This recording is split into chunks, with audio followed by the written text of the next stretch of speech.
তো আমি এখন ডিম রান্নার জন্য ডিম ভেজে নিয়েছি এখানে।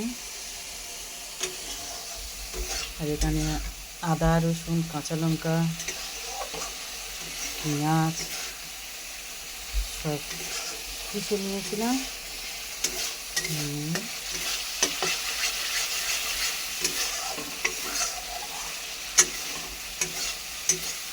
কাঁচা লঙ্কা দিয়েছি তো তরকারিটা একটু সাদা সাদা হবে।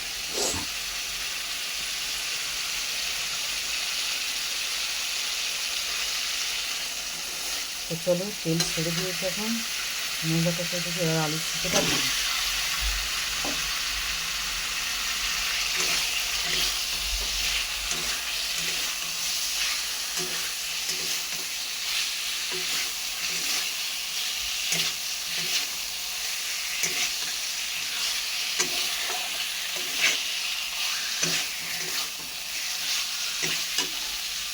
ডিম এখানে ভাজা হয়ে গেছে।